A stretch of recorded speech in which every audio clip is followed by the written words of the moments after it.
আমি কতদিন পড়েছিলাম যেটা নিরুদ্ধার অনিমার সেবা প্রবন্ধের অর্ধেকটা, আজকে বাকিটুকু সেখান থেকে পড়ছি আমি।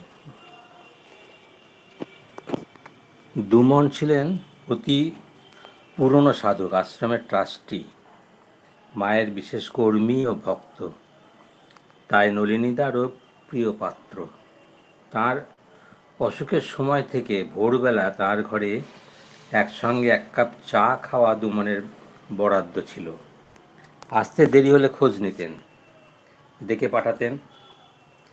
দ্বিতীয় দৃশ্য হলো স্নান। বলেছি নলিনীদা বেশ ড্যান্ডি, দুবেলা তার স্নান চাই। প্রথম দিকে পাশের ঘরে তিনি হেঁটে যেতেন, পিছনে অনিমা কাপড় চোপড় সহ। সে সময় কেউ সামনে পড়ে গেলে তিনি চিনতেই পারতেন না। শেষের দিকে নিজের ছোট ঘরেই স্নান হতো। জানি না অনিমা কি উপায় উদ্ভাবন করতেন, তবে দেখতাম ঘরে বান ডেকেছে। স্নানের আগে অবশ্য সারা গায়ে তেল মালিশ হতো। স্নানের শেষে চুল গোঁফ আঁচড়ে দেওয়া, পাউডার সেন্ট মাখানো, ধোলায় ধুতি জামা পরিয়ে দেওয়া, এই ছিল নিত্যকার সেবা। রোজ সকালে এক স্তূপ কাপড় চোপড় আমাদের লন্ড্রিতে পাঠানো হতো। প্রথম দিকে শোবার খাটটি ছিল সংকীর্ণ, সুস্থ শরীরের পক্ষে সুবিধাজনক। বহু বছর ধরে ব্যবহার করার ফলে নলিনীদা কিছুতেই সেটিকে বদলাবার পক্ষপাতী ছিলেন না। কিন্তু কয়েকবার ঘুমের মধ্যে মাটিতে পড়ে যাওয়ার দরুন প্রশস্ত পালঙ্ক জোগাড় করা হলো। ধবধবে চাদর পাতা বিছানার উপরে, সিল্কের রঙিন জামা, আধুনিক চওড়া পাড়ের ধুতি পরে যখন নলিনীদা বিশ্রাম করতেন, তখন মনে হতো যোগ্য ব্যবস্থা হয়েছে। শীর্ণ দেহখানি এলিয়ে দিয়ে তিনি স্বচ্ছন্দে আনন্দলোকে বিহার করতে পারতেন। আশ্চর্য যে নলিনীদা আগে সাদা জামা কাপড়ে অভ্যস্ত ছিলেন, পরে বিচিত্র রঙের পোশাক তার দেহে শোভা পেত। মাঝে মাঝে নলিনীদার দন্তশূল হতো, দাঁত না থাকা সত্ত্বেও, বিশেষ করে রাত্রে। তখন আমার ডাক পড়তো, আমি গরম চা পানের ব্যবস্থাপত্র দিতাম। তাতে উপকার হয় দেখে অনিমা রাত্রে চায়ের ব্যবস্থা করতেন, আমায়ও ভাগ দিতেন। কখনো রাত্রে ভালো ঘুম না হলে সকালে অনেক দেরিতে তার ঘুম ভাঙত। আমরা সকাল 8টায় এসে দেখতাম নলিনীদা ছোট শিশুর মতো ঘুমোচ্ছেন। ফিরে চলে যেতাম, অথবা অনিমা বলতেন উনি জেগেই আছেন। কখনো উপস্থিত হয়ে দেখতাম তিনি খাচ্ছেন। অনিমা বলতেন স্নান টান কিছুই হয়নি, আগে খাইয়ে দিচ্ছি। ডাক্তারকে পাশে বসিয়ে নলিনীদা হাতটা বাড়িয়ে দিতেন নাড়ি দেখতে। ক্রমশ রোগ যখন বাড়ল, অনিমার বিশ্রামের সময় হ্রাস পেল। বিশেষ করে রাত্রিবেলা যন্ত্রণা বাড়লে অনিমাকে নলিনীদা খুঁজতেন। বুকে পিঠে হাত বুলিয়ে দেওয়া, বারবার বিছানায় তুলে বসানো, প্রয়োজন মতো বিছানা বদলানো ইত্যাদি বহুবিধ যত্নের ত্রুটি ছিল না অনিমার। এই সময় সেবক সংখ্যাও বাড়ল, রাত্রে পালা করে পাহারা দিতে হতো। অনিমা যদি বা কোনো সময় ঘুমিয়ে পড়েছেন, হঠাৎ অনিমা ডাক। অনিমা শুতেন একটা ছোট্ট চৌকিতে, পরে নিচে মাদুরে। মাঝে মাঝে তার রক্তের চাপ বেড়ে যেত, মাথার যন্ত্রণা, পেটের যন্ত্রণা, শিরদাঁড়ার কষ্ট ইত্যাদি অসহ্য হলেও নানা ওষুধ খেয়ে চলাফেরা কাজ করায় অব্যাহতি ছিল না। অনিমার মুখে মাঝে মাঝে শুনেছি, আর পারছি না। শেষের দিকে অবস্থা যখন অতি জটিল, অনিমা জানালেন রাত্রে আরও সেবক চাই। যে কোনো সেবক নয়, আবার নলিনীদার পছন্দ মতো। কারণ পরিবেশ শুদ্ধ হওয়া চাই। যে কেউ তার শরীর স্পর্শ করবে তা তার অভিপ্রেত ছিল না। এ বিষয়ে সতর্ক থাকতাম। প্রত্যেকের পারিপার্শ্বিক চেতনা সম্বন্ধে তার সূক্ষ্ম বোধ ছিল শ্রী মায়ের মতো। যাই হোক, সেবকের সংখ্যা বাড়লেও অনিমার প্রয়োজন তেমনি সমানই রইল। তার নানা উদ্ভাবনী শক্তি ছিল বলে তিনিই ছিলেন শেষ নির্ভর। এই কারণে বলেছি যে অনিমার সেবা না পেলে নলিনীদার কষ্ট বহুগুণ বেড়ে যেত। একবার অনিমাকে হাসপাতালে পরীক্ষার জন্য পাঠাতে হলো। 2-4 দিন সেখানে তার কোনো মতে কাটল। এদিকে নলিনীদার অসুবিধা, অন্যদিকে অনিমার অস্বস্তি। বাধ্য হয়ে তাকে চলে আসতে হলো। একাধিকবার দেখেছি নলিনীদার অবস্থা যখন গুরুতর অথবা যন্ত্রণায় তিনি কাতর, অনিমা তার খাটে মাথা নুইয়ে যেন প্রার্থনা করে চলেছেন। এখন তার গৃহিণীপনার সামান্য পরিচয় দেওয়া যাক। নলিনীদার ব্যবহারের জন্য নানা দিক থেকে জিনিসপত্র, কাপড় চোপড়, ফলমূল, চা ইত্যাদি উপহার আসতে লাগলো। কেউ বলল আমি সমস্ত বিস্কুট দেব, কেউ বোর্নভিটা। এত জিনিসপত্র গুছিয়ে রাখতে হবে, আবার কখন কি দরকার হতে পারে তার জন্য একটি ফান্ড করা হলো যাতে টাকার অভাব না হয়। নলিনীদার ব্যবহারের জন্য হরেক রকমের ঠান্ডা গরম জলের ফ্লাস্ক, নানা জাতীয় ছোট ছোট কাপ, নতুন চামচে, আরও কত কি। যারা সেবক তাদের যাতে কোনো কষ্ট না হয় সেদিকেও তার প্রখর দৃষ্টি। তাদের জলপান, জন্মদিনে উপহার, ডাক্তারদের বেলায়ও অকৃপণ উপহার বরাদ্দ ছিল। নলিনীদা নিজেই আবার স্মরণ করিয়ে দিতেন, কই অনিমা, এদের উপহার। বিশেষ করে লক্ষ্য করেছি একটি ছোট্ট মেয়েকে। নলিনীদা তার নাম রেখেছিলেন তন্ময়ী। তার জন্মগত কিছু ত্রুটি ছিল, কোনো কথা সে উচ্চারণ করতে পারত না। নলিনীদাকে সে প্রাণের চেয়ে ভালোবাসত। তার ছিল অবারিত দ্বার। নলিনীদা বরাবর তার প্রতি সহৃদয় ছিলেন। অনিমারও শিশুদের প্রতি ছিল মায়ের বোনের স্নেহ। আমার বিশ্বাস নলিনীদার প্রতি এই আদর্শ সেবা অনিমার শুধু এক জন্মের অধিকার নয়। নলিনীদার সঙ্গে তার যোগাযোগ বহু জীবনের বললে অত্যুক্তি হবে না। সবার প্রতি নলিনীদার যে উদার ভালোবাসা ও স্নেহ দেখেছি সেটা কতকাংশে অনিমার সাহচর্য গুণে তার মধ্যে সঞ্চারিত হয়েছে বলে আমার বিশ্বাস। অপরপক্ষে নলিনীদার দিব্য চেতনা অনিমার সব চেতনাকে করেছে সমৃদ্ধ ও উদ্ভাসিত। অনিমা এখন আশ্রমের সেবায় উৎসর্গীকৃত প্রাণা, শ্রীমায়ের কৃপাধন্যা শুদ্ধা আশ্রমবাসিনী। এইখানে অনিমাদির প্রবন্ধটা শেষ।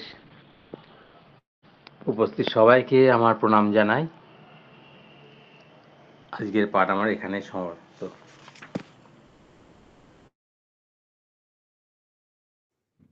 এবার ভগবতী জননী আরাধনায় অদিতি দিদিভাই।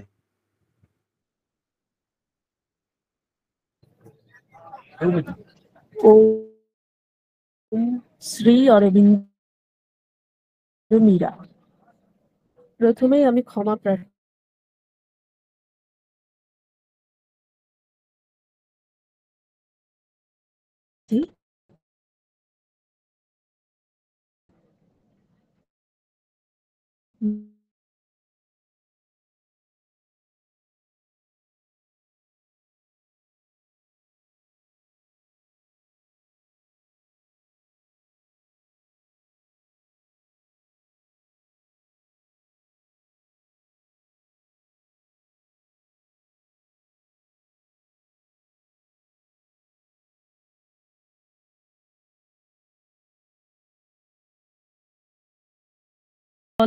অধ্যাত্মের রসায়ন, হিরণময় সেতু তিনি, বহ্নি অনুপম অজ্ঞাতির জ্যোতির্ময় হিয়াতল তিনি, নৈশব্দের বীর্য তিনি, মর্মে বিধাতা পরাশক্তি তিনি, মহাবাক্য অনাহত অটুট আশ্রয় তিনি, বৃক্ষ আরোহণে জলে সব সূর্য এই আদি সূর্য হতে, নামে এই জ্যোতি অলব্ধ অপার হতে, দূর অসম্ভব হতে দেয় হাতছানি যে আনন্দ, নামেনি কভু যে বিশ্বরাট।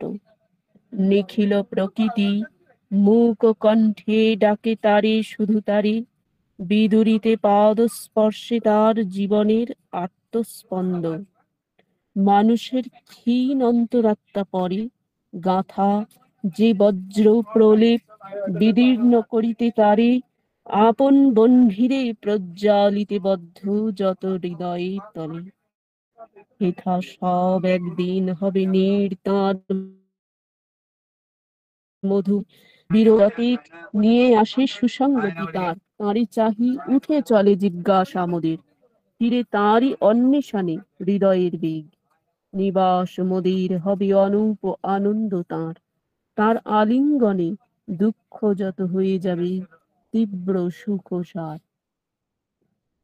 তার মাঝে নিজ নিজ আত্মা সকলের হয়ে ওঠে এক আত্মা, পায় দৃঢ় স্থিতি, পায় রূপান্তর তারই মাঝে অবশেষে জীবন সার্থক হয়।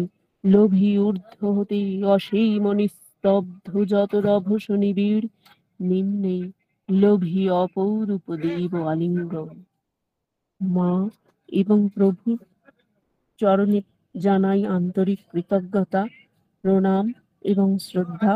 উপস্থিত সকল ভক্ত এবং অনুরাগী বৃন্দকে আমার আন্তরিক প্রণাম জানাই।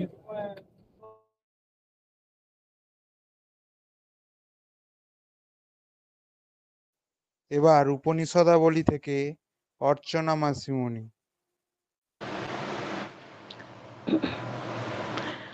ওম শ্রী অরবিন্দ মীরা সমবেত সতীর্থবৃন্দকে সশ্রদ্ধ সান্ধ্য অভিবাদন। আমরা পাঠ প্রবেশের পূর্বে দেখে নিই যে বিগত দিনে আমরা ঈশোপনিষদের 100তম পৃষ্ঠায় ছিলাম। আজও সেখান থেকে শুরু হবে। আর শেষ আলোচনা, সেটি আলোচনা নয়, শুধুমাত্র সরব পাঠ করা সম্ভব ছিল, সেটি হচ্ছে কর্মপ্রবৃত্ত আনন্দ। সেই কর্মপ্রবৃত্ত আনন্দের প্রসঙ্গটি এসেছিল সম্ভূতিতে ভগবৎ দর্শন থেকে, এবং তার প্রথমের একটু অংশ তো বলেছি শুধুই পাঠ করা হয়েছিল। আমরা সেই অংশটি আরেকবার দেখে চেষ্টা করব অগ্রবর্তী পাঠের দিকে অগ্রসর হতে।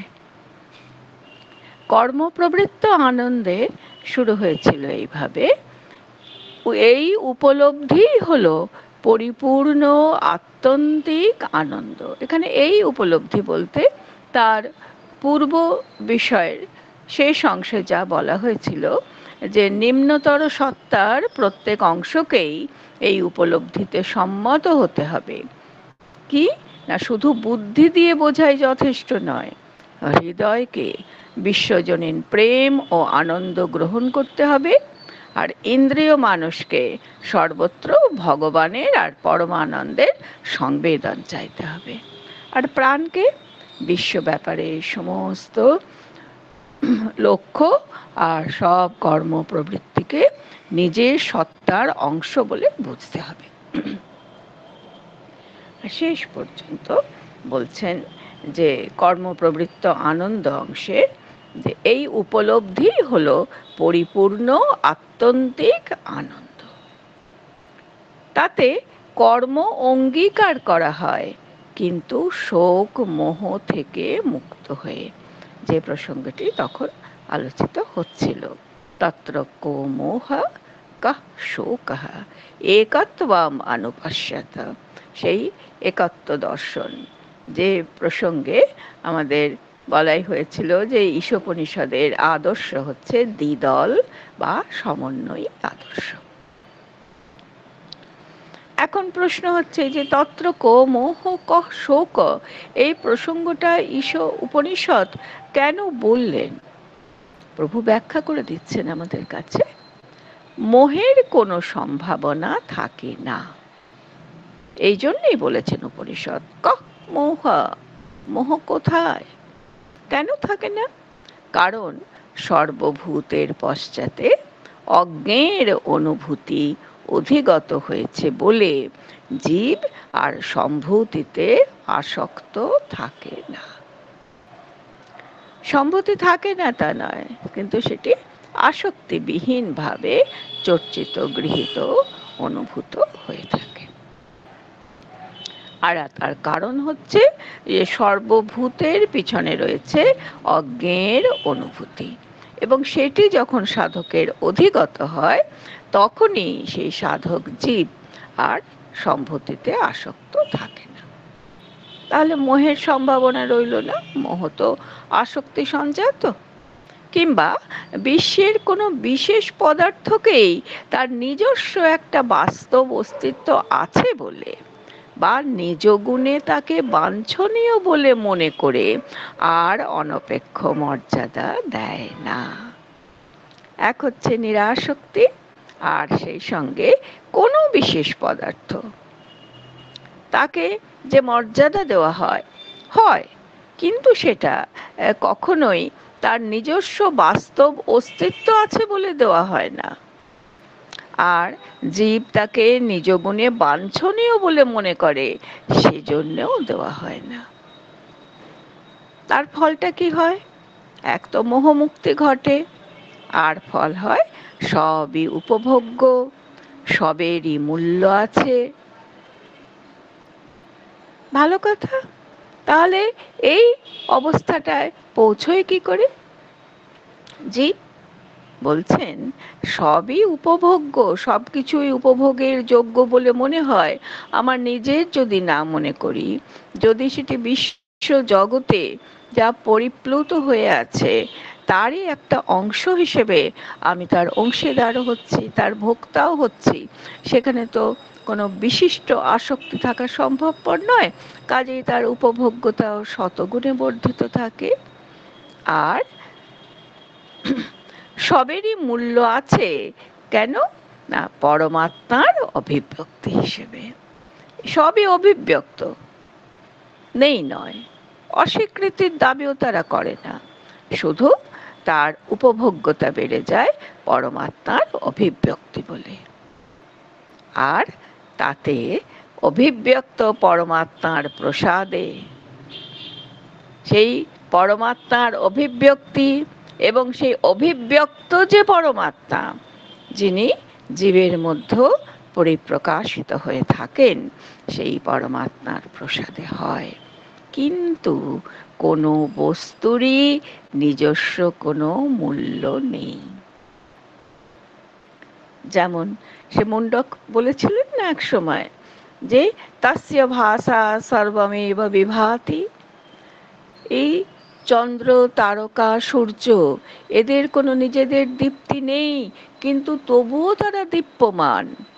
দীপ্যমান কেন? একেবারে দেদীপ্যমান। সেটা কেন? না, তাস্য ভাষা, সেই ব্রহ্মণের যে ভাষা, ভাস, তাঁর যে দীপ্তি, সেই দীপ্তি তাদের দীপ্তিমানত্বের মূলে রয়েছে। কাজে কোনো বস্তুর কোনো নিজস্ব মূল্য যদি না থাকে, তাহলে এবং সে যদি অভিব্যক্ত হয় শুধুমাত্র পরমাত্মার প্রসাদে, তাহলে তাকে বাড়তি করে কোনো মর্যাদা দেওয়ারও দরকার হয় না, আবার তাকে দূরে সরিয়ে দেবার কোনো আবশ্যক থাকে না। তার ফলে তারা নির্বিচারে, নিরবশেষে তারা উপভোগ্য হয়ে ওঠে। বাসনা বিভ্রম দূর হয়। আর দূর তো হলো, তাহলে তাদের জায়গাটা পূর্ণ করে কারা? বাসনা দূর হয়, বিভ্রম দূর হয়, সবকিছু অভিব্যক্ত পরমাত্মার প্রসাদে হয়ে থাকে। তাদের নিজস্ব মূল্যবত্তা না থাকার কারণে হয়ে থাকে। তাহলে সেই বাসনা এবং বিভ্রম যখন দূরীভূত হচ্ছে সাধকের বা জীব সামান্যের, তখন কি হয় না, বিভ্রমের স্থলে আসে জ্ঞান। বিভ্রম যা ভ্রান্তি, যা অজ্ঞান, তাকে তো একমাত্র পূরণ করতে পারে জ্ঞান, তার সেই স্থানটিকে। আর বাসনা, বাসনার স্থলে আসে বিশ্বজনীন স্বামিত্বের ক্রিয়াশীল দিব্যানন্দ। এই বাসনার স্থলে আসে দিব্য আনন্দ। এক বিভ্রম দূর হলো, হয়ে তার জন্য তার স্থলাভিষিক্ত হলো জ্ঞান। বাসনা বিদরিত হলো, মোহমুক্তির একদম সরাসরি ফল এগুলো।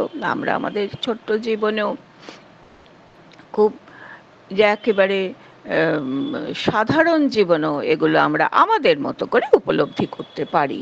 উপনিষদের মতো করে হয়তো পারি না, শ্রী অরবিন্দের মতো করেও হয়তো পারি না, তবে এগুলো ব্যক্তিগত ব্যাপার, এখানে কোনো বহুবচন ব্যবহার না করাই ভালো।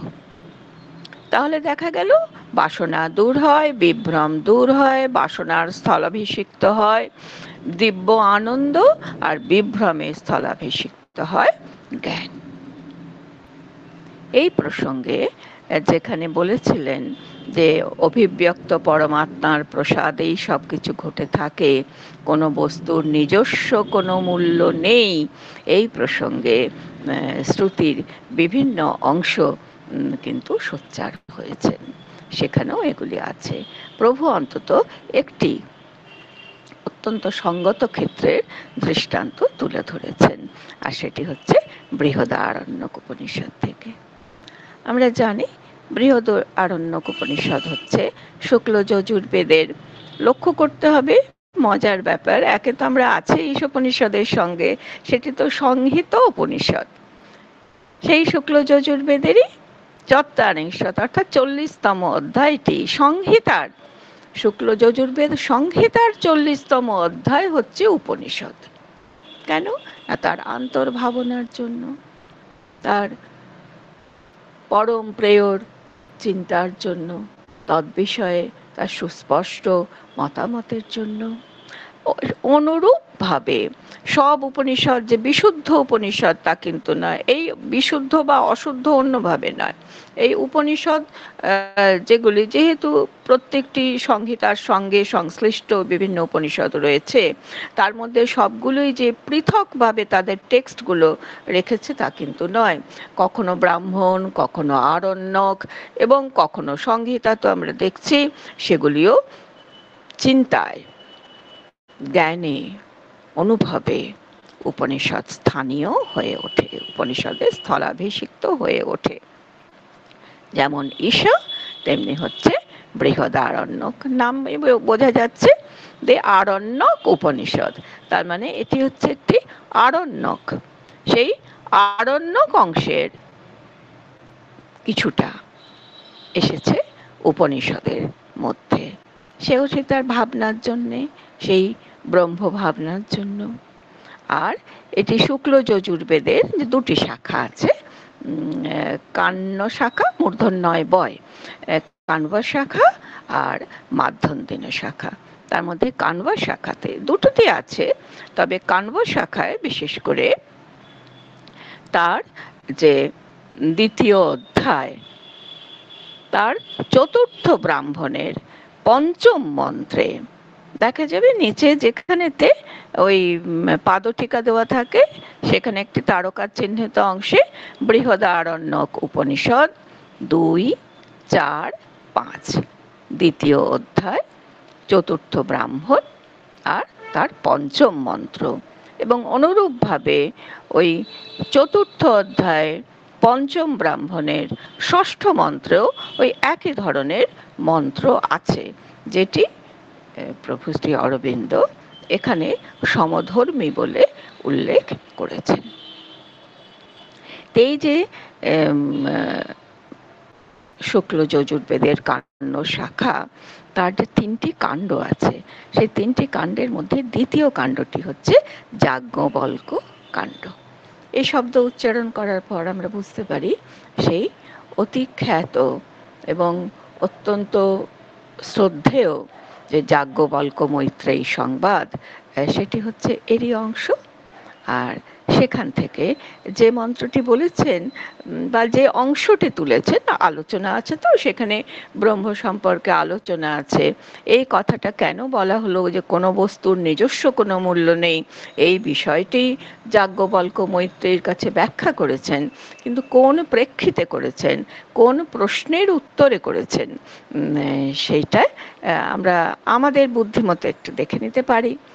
তো সে তো আমরা জানি যে যখন সংসার ত্যাগ করছিলেন ঋষি যাজ্ঞবল্ক্য, তখন তিনি তার ইহলৌকিক যা কিছু পার্থিব সম্পদ রাশি ছিল, তিনি তার দুই পত্নী কাত্যায়নী এবং মৈত্রেয়ীর মধ্যে ভাগ করে দেবার প্রস্তাব দেন। কাত্যায়নী গ্রহণ করেছিলেন, সেই জন্য তিনি এই উপনিষদের সেই রকম চরিত্র হয়ে ওঠেননি, কিন্তু এসেছেন ব্রহ্মবিদুষী মৈত্রেয়ী। আর মৈত্রেয়ী সেই যে পরম প্রশ্ন, ইয়ে নাহং নামৃতাস্যাং কিমহং তেন কুর্যাম, এই প্রশ্নটি তিনি করেছিলেন। কিসের প্রেক্ষিতে? না, তিনি জানতে চেয়েছিলেন যে এই যে পৃথিবীর এত ধন সম্পদ আপনি আমাকে দিয়ে যাচ্ছেন, এটাতে কি আমার অমৃতত্ব লাভ হবে? তারই উত্তরে বলেছিলেন যাজ্ঞবল্ক্য, না, তা হবে না। তুমি এই পার্থিব ঐশ্বর্য ভোগ করতে গেলে তোমার পার্থিব চারিত্র গুণের দ্বারাই তুমি আবৃত থাকবে এবং তুমি সেগুলি গ্রহণ করে সেইভাবে তাদের ভোক্তা হবে। এর দ্বারা অমৃতত্ব লাভ হয় না। এই যখন স্পষ্ট করে বলেছেন যাজ্ঞবল্ক্য, তখনই মৈত্রেয়ী তাকে এই প্রশ্নটি করেছিলেন। তিনি নিজে যে বিষয়টি পরিত্যাগ করছেন সেটি স্পষ্টাক্ষরে জানিয়েছিলেন, ইয়েন অহং ন অমৃতাস্যাম, যার দ্বারা আমি অমৃত হব না, অমৃতত্বের অধিকারী হব না, কিম অহম তেন কুর্যাম, তা দিয়ে আমার হবে কি? আমি তো অমৃতত্বের অভিলাষী, আমি তো পার্থিব সম্পদের অভিলাষী নয়। এবং তিনি প্রস্তাবটি রেখেছিলেন, যদেব ভগবান বেদ তদেব মে ব্রূহি ইতি। হে ভগবান স্বামী, আপনি যা জানেন, আপনি যা জেনেছেন, যে অনুভবের থেকে আপনি বললেন পার্থিব সম্পদের ভোক্তা হলে তদ্বারা অমৃতত্ব দূরগত হয়েই থাকে, সেটি আপনি আমাকে বলুন। আর এই অমরত্বের সাধন বিষয়ে এবং পার্যন্তিকভাবে ব্রহ্মতত্ত্ব বিষয়ে এবং সব কিছুই হচ্ছে পরমাত্মার অভিব্যক্তি তদ্বিষয়ে তখন যাজ্ঞবল্ক্য ঋষি মৈত্রেয়ীকে সেই ব্রহ্মবিদ্যা উপদেশ করেছিলেন। এটি শুরুতে হয়েছিল, কারণ কাহিনী হিসেবে তো সেটি উপস্থাপিত হয়েছে, খুব অল্প বিষয় যা কাহিনী হিসেবে উপস্থাপিত হয়নি। যেমন আমাদের এই ঈশোপনিষদ, এটি একদম সরাসরি তত্ত্বের মধ্যে প্রবেশ করেছে, কিন্তু এছাড়া নচিকেতা সংবাদ ইত্যাদি আরো অনেক কাহিনী। কেন উপনিষদ, এই যে যদি আমরা সরলতম অর্থটা তার ধরি, যে সেখানে গুরুর কাছে নিঃসন্ন হয়ে তার কাছ থেকে ব্রহ্মবিদ্যা শিক্ষা করা হয়, তখন কিন্তু সেটা একেবারে প্রশ্নোত্তরের মাধ্যমেই হয়। এবং উপনিষদের টেক্সটগুলোও কিন্তু তাই। এই অংশটি যেমন আমরা পাচ্ছি মৈত্রেয়ী এবং যাজ্ঞবল্ক্যের কথোপকথন সূত্রের মাধ্যমে। তো সেই অংশটি এখানে যেমন রয়েছে, তেমনি সব বলা যখন শেষ হয়ে গেল, এটিও উপনিষদের বৈশিষ্ট্য। অনেক কথা প্রথমে হয়তো খুব নাটশেলে খুব ছোট্ট করে বলে দেওয়া হবে, তারপর তার প্রতিপদ ব্যবৃত্তি করার মতন বৈয়াকরণ যেমন করেন, সেরকমভাবে তার প্রতিটি শব্দকে পৃথক পৃথক করে তার অন্তর্নিহিত সত্যকে উদ্ঘাটন করা হয়। আর তেমনি করে আবার যেমন আমরা ঈশোপনিষদে দেখেছি, আমরা কিন্তু যেখানে যা পড়ছি এ পর্যন্ত বা এর পরেও যেগুলি হবে, সব কিন্তু সেই প্রথম মন্ত্রের ব্যাখ্যা। সেখানে যতগুলি শব্দ ছিল তার মধ্যে কয়েকটির অতি বিস্তৃত আলোচনা আছে, কয়েকটিকে তারই মাধ্যমে প্রকাশ করা হয়েছে। কিন্তু সেখানে যা বলা হয়েছিল পরবর্তী 17টি মন্ত্রে প্রায় বলা যায় সেইগুলি ব্যাখ্যাত হয়েছিল, কোনো কাহিনী নির্ভরতা না থাকলেও। কিন্তু এক্ষেত্রে কাহিনী ছিল, আর সেই কাহিনী যখন শেষ হয় তখন আবার কি করতে হয়, যেমন উপসংহার সেই ছোটবেলা থেকে আমরা রচনায় লিখে আসছি, ঠিক সেই রকমই হয়। যেটি ঘটেছিল 4th অধ্যায়ের 5ম ব্রাহ্মণের 6ষ্ঠ মন্ত্রে।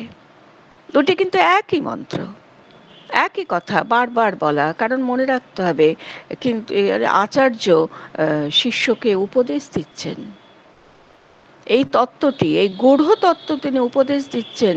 কাজেই সকল সময় উপনিষদের মধ্যে শব্দ অতিরিক্ত পুনর্ব্যবহৃত হয়েছে এই কারণেই, যাতে সেটি শিষ্য বুদ্ধির সৌকর্য প্রকাশ করতে পারে, শিষ্যের বুদ্ধিগত সহজে হয়। তা যাই হোক, এ তো হলো উপনিষদের বিন্যাস পর্ব। আর সেখান থেকে আমরা দেখলাম যে কোনো বস্তুর নিজস্ব কোনো মূল্য নেই, এই বিষয়টি কেবল ঈশা তো নয়, অনেক উপনিষদ বলেছেন, বিশেষত মৈত্রেয়ী যাজ্ঞবল্ক্য সংবাদ, যেটি সাধারণ্যেও বহুল প্রচলিত, গল্পাকারেই হোক আর উপদেশের আকারেই হোক কিংবা তত্ত্বের আকারেই হোক। এইটুকু আমরা শ্রী অরবিন্দের কাছ থেকে জেনে নিলাম। যে আবার সেখানেতে 4th অধ্যায়ে গিয়ে 2য় অধ্যায়ের মতোই সবকিছু বলার পর বলছেন যে দেখলি তো প্রিয়ে, আমি তোমাকে এই পর্যন্ত বললাম, এই পুরো ব্যাপারটি তুমি তোমার ধ্যানে গ্রহণ করো। আবার আমরা ফিরি শ্রী অরবিন্দের কর্মপ্রবৃত্ত আনন্দের পরবর্তী অংশ। যে পরবর্তী অংশে আমরা পেয়েছিলাম বাসনা দূর হয়, বিভ্রম দূর হয়, বিভ্রম কিভাবে দূর হয়, তার জায়গায় জ্ঞান আসে, আর বাসনার স্থলে বিশ্বজনীন স্বামিত্বের, প্রভুত্বের, সর্বব্যাপিতার ক্রিয়াশীল দিব্য আনন্দ আসে। তার পরের অংশটি একটু চেষ্টা করি অল্প, ঠিক আছে? তাহলে মোহ বলা হয়েছিল, এবারে শোকে বা হবে কি করে? মোহ থাকলে যে সমস্ত এগুলো থাকে, লিমিটেশন গুলো থাকে, সেই সীমাবদ্ধতার বাইরে চলে গেলে শোকও সুতরাং দূরীভূত হয়। তাই বলছেন দুঃখ শোকের কোনো সম্ভাবনা থাকে না, কারণ সবই দৃষ্ট হয় সচ্চিদানন্দ রূপে। সচ্চিদানন্দ রূপে যদি সবকিছু দেখা যায়, অনুভব করা যায়, যদি সেটি হৃদয়বেদ্য হয়, হৃদয় গুহায় যদি সেটি প্রকাশিত হয়, তখন দুঃখ শোকের কোনো সম্ভাবনা থাকে না। সুতরাং অনন্ত সজ্ঞান অস্তিত্বের, অনন্ত ইচ্ছা শক্তির ও অনন্ত সুখের সংঘাতে, সবই যেখানে অনন্ত, প্রথমত সজ্ঞান অস্তিত্ব, তাহলে জ্ঞান রয়েছে, অনন্ত ইচ্ছা শক্তি রয়েছে, আর অনন্ত সুখ, সব মিলিয়ে যে ওই যে ক্রিয়াশীল দিব্য আনন্দ বলেছিলেন, সেই আনন্দ যেখানে থাকে সেখানে দুঃখ শোকের কোনো স্থান নেই। এমনকি দেখা যায় যে দুঃখ বেদনাও আনন্দের বিকৃত রূপ। বলছেন এটাও এক ধরনের আনন্দ, কারণ আমরা একটা শব্দ আমরা খুব বলি, কিন্তু ইদানিং তো বলছি কারণ এটা পাশবিক আনন্দ বলে শব্দ বলছি, তাই না? যা পাশবিক তাতে পশুর অপমান নিশ্চয়ই হয়, কিন্তু সেটা আর যাই হোক, সেটা দুঃখ বেদনার, সেটাও হচ্ছে একটা আনন্দের বিকৃত রূপ। সেই অতি আনন্দ যদি হয়, এই আলোচনায় আর অধিক না যাওয়াই ভালো। আর দুঃখ বেদনা যে আনন্দকে আচ্ছাদন করে রাখে এবং যে আনন্দের জন্য নিম্নতর অস্তিত্বকে প্রস্তুত করে, এটা ঘটে। প্রথমত আনন্দকে আচ্ছাদন করে, সেই জন্যেই তার বিকৃত রূপটা প্রকাশ পায়। আনন্দের অবিকৃতি হয় বেদনার হাতে, আর আনন্দের জন্যে নিম্নতর অস্তিত্বকে প্রস্তুত করে। যেগুলি নিম্নতর অস্তিত্ব, আমাদের মন প্রাণ দেহ, তারা যদি এমন আনন্দের জন্যে অত্যন্ত ব্যস্ত হয়ে পড়ে, তখন তাতে কিন্তু শুদ্ধ আনন্দ, সচ্চিদানন্দের যে আনন্দ, সেই আনন্দ কিন্তু বিঘ্নিত হয়, বিকৃত হয়। কারণটাও বলছেন যে কেননা ক্রম পরিণতিতে আমরা দুঃখ কষ্টের দ্বারাই বল ও সুখের জন্য প্রস্তুত হই। এই দুঃখ কষ্ট দিয়েই আমরা বল লাভ করার চেষ্টা করি, সুখ লাভ করার চেষ্টা করি, আর সেই প্রস্তুতির ফলে বিশুদ্ধ আনন্দ আবৃত হয়ে পড়েন। সত্যের থেকে আমরা দূরে সরে যাই। এভাবে মুক্ত ও সংসিদ্ধ জীব পূর্বেই সে আনন্দ অর্জন, আস্বাদন ও উপভোগ করেছেন, কারণ এসব যে নিত্য সদ্বস্তুর বাহ্যরূপ, তিনি তাকে লাভ করেছেন। কাজে তার ভেতরতে ওই বিকৃত রূপ আসতে পারে না। সেই জন্য বলেছেন এমন কি দেখা যায়, এটা একটা এক্সেপশনাল কেসে, নানা ক্ষেত্রে এরকম হতেই পারে। আর এইটির একটু অল্প অংশ বাকি রইল, থাক, আমরা পরের দিন পাঠ করব। সকলে ভালো থাকবেন। প্রণাম।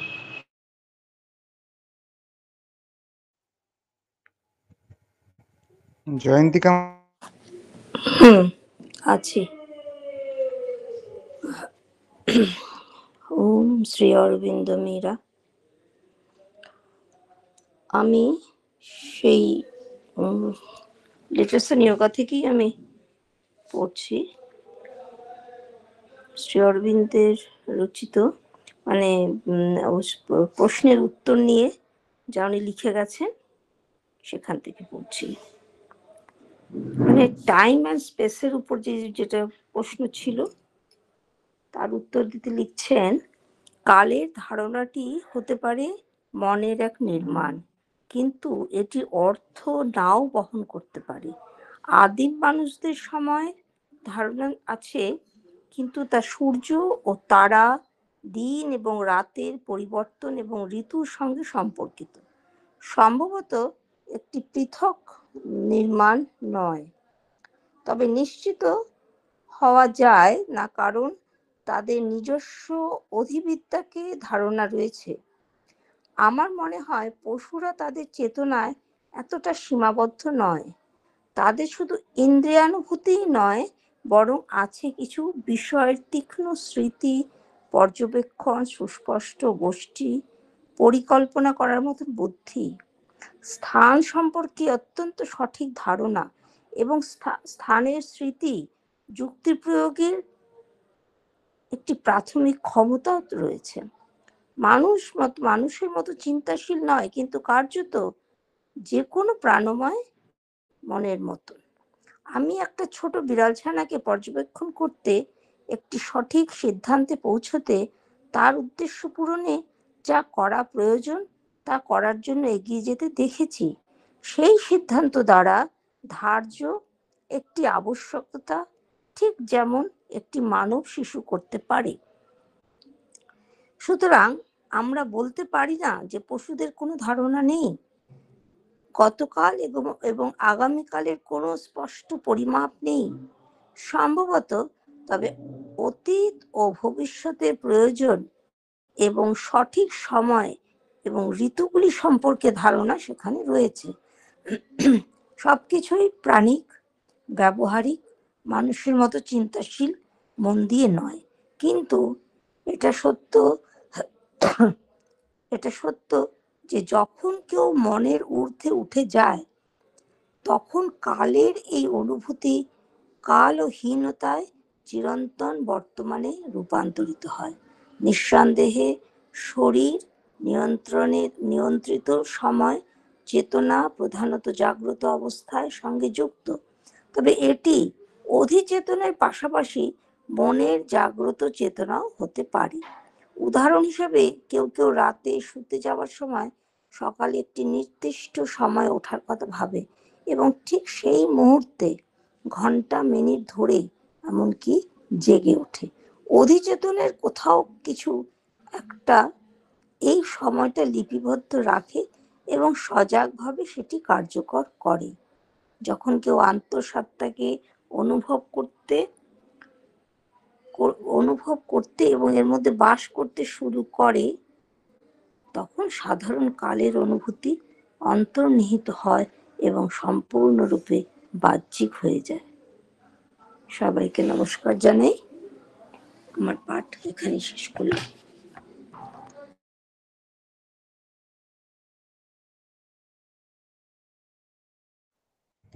মা ও প্রভুকে প্রণাম জানাই। ধন্যবাদ জানাই যারা এই পাঠচক্রে প্রত্যক্ষ পরোক্ষভাবে অংশগ্রহণ করলেন। প্রত্যেককে ধন্যবাদ জানিয়ে এবং মা ও প্রভুকে শুভরাত্রি জানিয়ে, মা ও প্রভুকে প্রণাম জানিয়ে আজকে আমাদের পাঠচক্রে এখানেই বিরতি আনছি। জয় মা, জয় শ্রী অরবিন্দ। মহাপ্রভু